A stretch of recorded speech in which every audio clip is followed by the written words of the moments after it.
மின்னலை பிடித்து மேகத்தில் துடைத்து பெண் என்று படைத்து வீதியில் விட்டு விட்டான்.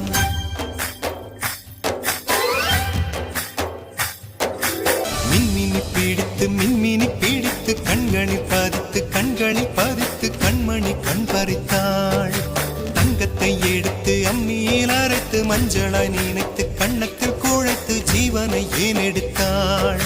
காவித்துறவிக்கும் ஆசை வளர்ப்பவள், அருகம் புல்லுக்கும் ஆண்மை கொடுப்பவள், பெண்களின் நெஞ்சுக்கும் பித்தம் கொடுப்பவளே. தெரிந்த பாகங்கள் உயிரை தந்திட, மறைந்த பாகங்கள் உயிரை வாங்கிட, ஜனனம் மரணம் ரெண்டும்